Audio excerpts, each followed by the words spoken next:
Vamos a comenzar hablando de ese balance de los primeros 100 días de gobierno que ha presentado Luisa Fernanda Rudi. Ha destacado el buen funcionamiento de ese pacto por la gobernabilidad. La verdad es que seguro que va a ser una opinión rebatida en esta mesa, pero la sensación que se recoge es de parálisis absoluto. Es cierto que llevamos varios meses hablando de revisar cuentas, focalizando todo el tema de la economía. Es verdad que hay una situación de crisis que hace pues hablar y poner este tema encima de la mesa, pero es cierto que la sensación es que hay una estrategia detrás de quedarnos quietos hasta las elecciones. Y la verdad es que siempre que se habla en cualquier foro por parte del Gobierno de Aragón, se están centrando en las cuentas, en las auditorías y fundamentalmente en lo que tiene que venir detrás con respecto a la educación y con respecto a la sanidad. Son dos temas recurrentes que están saliendo encima de la mesa en todos los foros. Creo que más que de un balance de 100 días de gobierno, lo que intentaría hablar es de un balance de situación en la que se ha encontrado un ejecutivo. Yo creo que un gobierno que ha recibido la peor herencia hasta ahora de todos los gobiernos aragoneses que se han formado desde el momento de la democracia. Los primeros momentos, efectivamente, se ha invertido, yo creo que un tiempo muy prudencial y muy ajustado para hacer pues, un estudio de la situación real, de la situación económica y de las cuentas de la Diputación General de Aragón, del Gobierno de Aragón.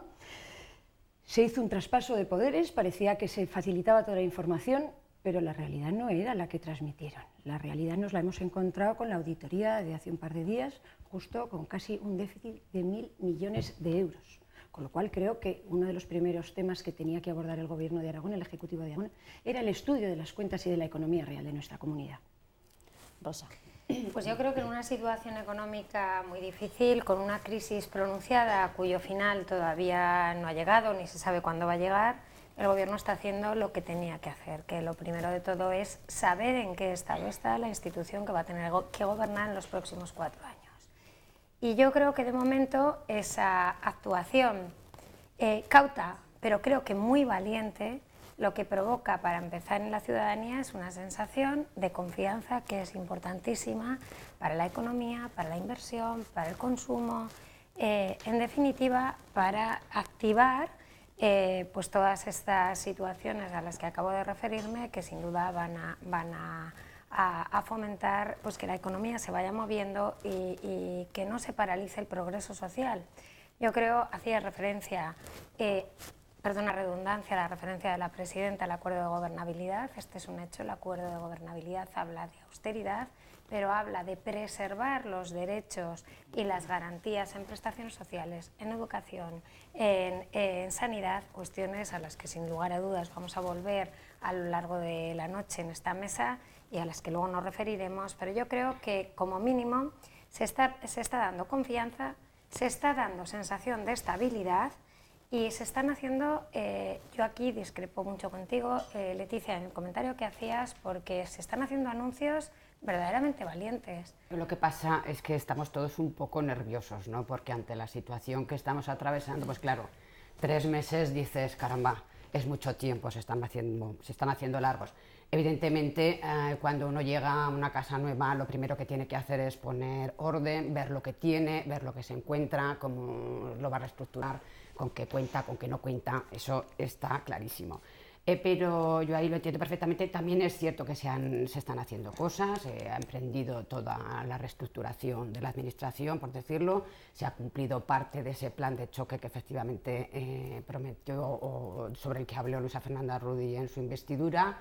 Ayer también se hicieron algunos apuntes interesantes en la rueda de prensa que dio, como fue nombrar al Acuerdo Económico y Social para el Progreso de Aragón, que eso yo creo que es un punto importante, un plan de vivienda social.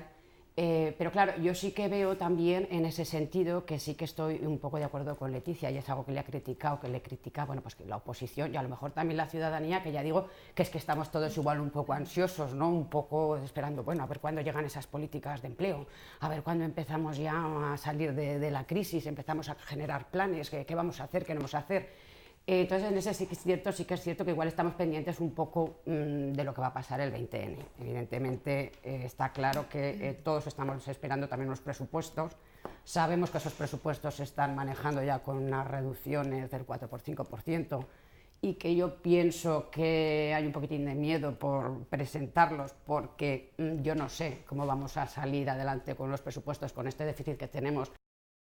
Vamos a hablar de la travesía central, de esas reacciones que han tenido lugar en Aragón desde todos los sectores ante la decisión de la Unión Europea de aparcar por ahora la travesía y de apoyar el eje del Mediterráneo. Nuestras empresas a partir de ahora pues van a ser mucho menos competitivas, y por una sencilla razón y muy lógica, es decir, nuestras empresas están abocadas, la mayoría de ellas, a hacer su transporte por carretera. El transporte por carretera pues eleva los costes muchísimo por el tema del petróleo y demás. Ha habido una vuelta a los núcleos, a las travesías ferroviarias, a recuperar el tren para hacer todo este transporte, y yo creo que en ese sentido ha sido una auténtica pena.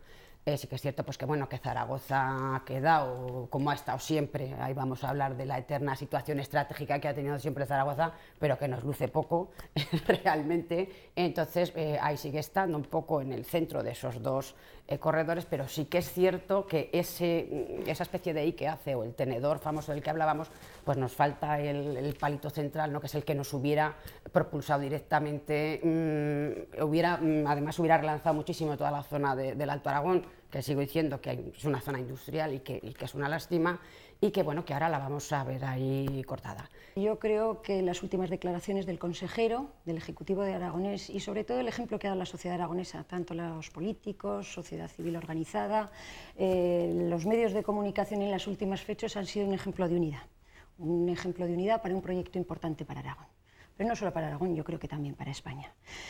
Yo, la verdad es que esto digo que es anunciada o programada porque responde a una estrategia deliberada. Yo lo creo así. El Partido Socialista, desde el primer momento, en función a los intereses de Cataluña, ha dejado relegado el proyecto de los pasos por el Pirineo aragonés, los pasos y la comunicación con Francia. Los políticos catalanes sabían que si la apertura del Canfranc se producía, ellos iban a tener en el proyecto de Perpiñán, iban a tener un ataque a su estrategia logística bastante importante. Y me refiero ya a hace unos años, porque el Canfranc tendría que haber estado abierto, si yo no me equivoco y si las fechas no me fallan, corregirme, en el año 2006, porque uno de los mayores defensores de la apertura y del paso por el Canfranc fue el gobierno de José María Aznar, con Álvarez Cascos a la cabeza como ministro de Fomento.